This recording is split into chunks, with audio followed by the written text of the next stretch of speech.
O pacto de Saitorak precisava continuar, e isso colocava Peter Parker em uma corrida contra o tempo. No Sanctum Sanctorum, ele buscava um artefato que poderia descrever como um grimório, um tomo ou até mesmo uma espécie de lista telefônica mágica. Esse livro seria fundamental para prepará-lo nas próximas batalhas contra os filhos de Saitorak. Jovens, deuses, herdeiros do poder do Senhor Carmesim. Mas havia um obstáculo. Recuperar o livro significava atravessar a segurança mágica mais rigorosa que o Doutor Estranho já havia implantado no Sanctum. Desde que cedeu temporariamente o título de Mago Supremo para o Doutor Destino durante os eventos de Blood Hunt, Estranho reforçou cada feitiço de proteção, evitando que Destino simplesmente entrasse e pegasse o que quisesse. Mesmo assim, Peter sabia. Ele e a Gata Negra já haviam invadido aquele lugar antes, assim como muitos outros. Se eles conseguiram, o que impediria Destino de fazer o mesmo? Mesmo com todo esse bloqueio mágico definitivo. Outro motivo para a invasão era que Estranho ainda não havia recuperado seu corpo físico, o que limitava sua atuação. Mesmo assim, o plano funcionou. Peter e Felícia entraram, pegaram o livro e saíram rapidamente.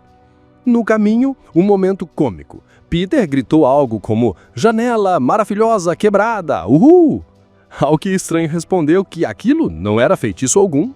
Felícia apenas pediu para ele relevar, agradecendo por nunca ter ouvido tal expressão em um momento romântico. De volta à segurança, Peter percebeu que precisaria de tempo com o livro. Não bastava folhear e escolher um ou dois feitiços. Ele queria um estudo intenso para se preparar contra os próximos filhos de Saitorak. Felícia, já ciente de quase toda a situação, demonstrou preocupação com o fato de Peter precisaria morrer várias vezes para cumprir o pacto. Por um instante, parecia acreditar que aquele grimório poderia ser a solução para impedir isso. Se você também está curioso para saber até onde Peter conseguirá ir com esse conhecimento e quer ver as próximas partes, aproveita para deixar o like, isso ajuda muito a continuar trazendo a história completa. Mas o Doutor Estranho foi direto. Aquele livro não era uma cura milagrosa. Poderia ajudar, mas não resolveria tudo. Felícia então questionou por que Peter precisava enfrentar isso sozinho.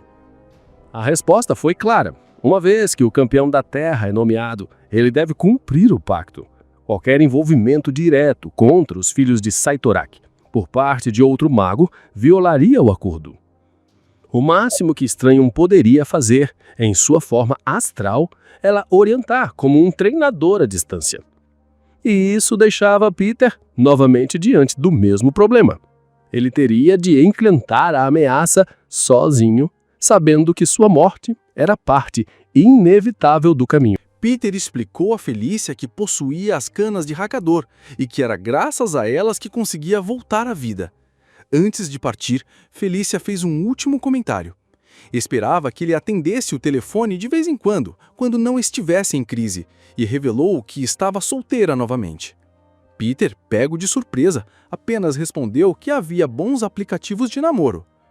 Ela se afastou balançando a cabeça, dizendo que esperava que o talento dele para falar a coisa errada no momento errado fosse suficiente para salvar o mundo. Até o Doutor Estranho observou que ele desperdiçara a oportunidade.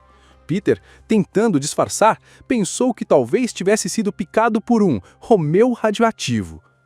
Depois que Felícia partiu, Peter tentou descobrir com o Estranho o que precisava fazer para vencer. A resposta foi direta. Não havia vitória possível. Para Estranho, certas batalhas não têm final feliz. Essa visão contrastava totalmente a de Peter. Enquanto Estranho parecia aceitar o sofrimento como parte inevitável para alcançar poder, algo que remontava à sua própria origem, após o acidente que o levou a se tornar o Mago Supremo, Peter encarava a situação como um problema matemático. Identificar as variáveis, encontrar a solução. Para ele, tudo tinha um jeito. Bastava descobri-lo. Ainda assim, Estranho explicou que ao selar o pacto com City Rock, sabia que o acordo estava inclinado a favorecer o Deus Carmesim. Por isso, manipulou discretamente os termos em seu próprio benefício, garantindo o uso das canas de Ragador. Ao longo dos anos, jamais houve um confronto em que precisasse de menos de 8 utilizações dessas canas. Isso deixou Peter intrigado. Como ele conseguira sobreviver repetidamente? Estranho apenas respondeu que existem destinos piores que a morte, o que fez Peter questionar se o mago não estava, no fundo, se colocando de propósito em situações autodestrutivas. Enquanto isso, no Cosmo Carmesim, a conversa dos filhos de City Rock ecoava como em desenhos antigos, onde os vilões podiam ser ouvidos do lado de fora de seu covil. Eles comentavam que Estranho havia sido neutralizado, Destino estava distraído, e no lugar de um verdadeiro mago, um simples inseto representava a Terra no pacto. Mas nem todos interpretavam o acordo da mesma forma. Para Centros, era um presente de seu pai, uma chance para provar seu valor e conquistar o trono. Já City Rock via aquilo como uma oportunidade para reivindicar a Terra em nome de City Rock, considerando que o momento atual era o mais propício. Porém, havia entre eles quem considerasse tudo uma farsa, como se City Rock tivesse estabelecido o pacto com o Estranho apenas para servir aos próprios interesses. E enquanto os filhos divergiam sobre o real propósito do pacto, o tempo de Peter diminuía a cada segundo, com mais um desafio se aproximando.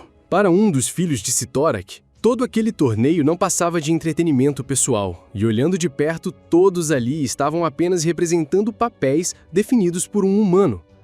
Seus irmãos podiam desejar o trono de Cyttorak, que nunca abandonava seu posto, ou a conquista da terra em nome do pai. Ela, porém, queria algo diferente: liberdade. Ao contrário dos outros, reconhecia que era uma prisioneira, e essa consciência mudava tudo. Sua motivação ia além de simplesmente vencer a disputa, o que poderia gerar reviravoltas inesperadas mais adiante. Enquanto isso, Peter Parker avançava em seu estudo intenso de magia. Em meio a isso, conversava com Norman Osborn, atual aliado, e há algum tempo reformado após os eventos envolvendo Sinister. Norman havia lhe dado um novo traje, um planador e apoio constante. Peter explicava toda a situação com os filhos de Cyttorak, mas Norman reagia com descrença. Não acreditava em magia? Como se não tivesse acabado de ver um livro voador. Foi então que Norman revelou sua decisão: fechar a Oscorp imediatamente. Essa era apenas uma das várias mudanças que estavam para acontecer na vida do Homem-Aranha no universo 616. Para Norman, a empresa simbolizava erros e dores do passado. Se queria realmente explorar essa nova chance de vida que Peter lhe proporcionara, precisava recomeçar do zero. Ainda assim, advertiu Peter sobre o que estava enfrentando. Mesmo a morte temporária esvaziava o sentido das coisas. E, para ele, isso havia sido enlouquecedor. No meio da conversa, Peter recebeu uma mensagem de Tia May, lembrando de que estava atrasado para uma visita ao Feast. Saiu às pressas, deixando Norman com palavras ainda por dizer. Mas antes de chegar ao destino, foi convocado para seu próximo confronto, Cyperion, um adversário que Peter descreveu como um besouro espacial teletransportador.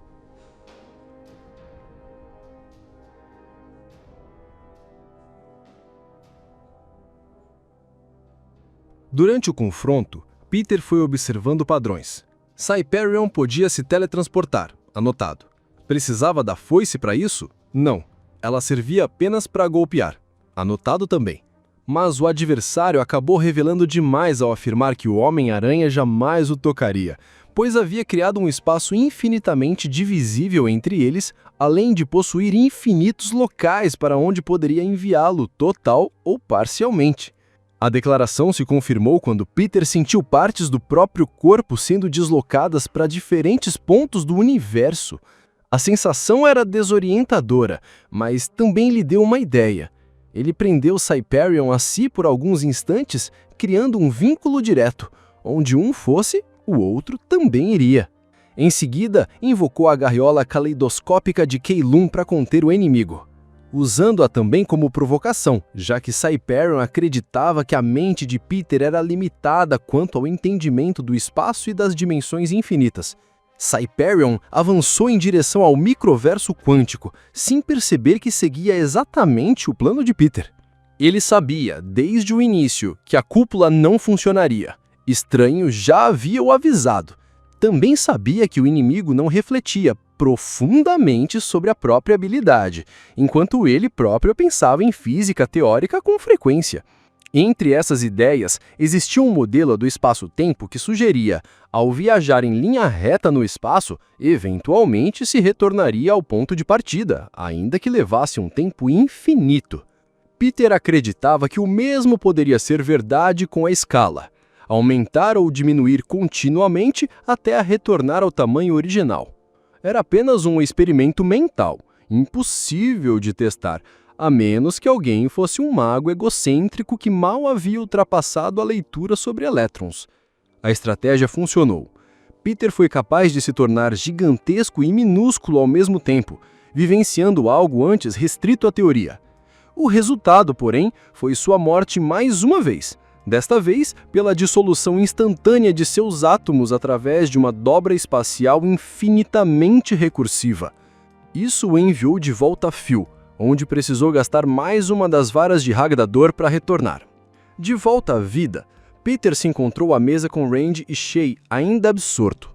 Alegou que estava apenas sobrecarregado, o que era verdade, mas resumiu como um problema de busca por emprego e por desapontar Tia May novamente, uma sensação de esforço constante sem progresso.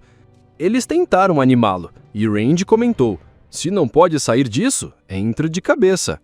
Dependendo da situação, poderia ser um bom ou péssimo conselho. Antes que pudessem continuar a conversa, o próximo filho de Cyturek apareceu. Era hora do Homem-Aranha morrer outra vez. O aparecimento repentino do próximo filho de Cyttorak encerrou qualquer possibilidade de descanso para Peter. Mais uma batalha estava prestes a começar e, com ela, a certeza de que outro fim o aguardava. Cada retorno custava caro, e as varas de Haggador, embora poderosas, não eram infinitas. O peso da situação aumentava a cada confronto, e o tempo para encontrar uma estratégia definitiva parecia escapar. Ainda assim, o pacto precisava ser cumprido, custasse o que custasse. Se você está acompanhando essa jornada e quer ver até onde o Homem-Aranha pode ir antes que as suas vidas se esgotem, aproveite para deixar o seu like. Isso ajuda muito a trazer as próximas partes e a continuar explorando cada detalhe dessa história. O próximo desafio já se formava à sua frente. O jogo de Cyttorak ainda estava longe do fim.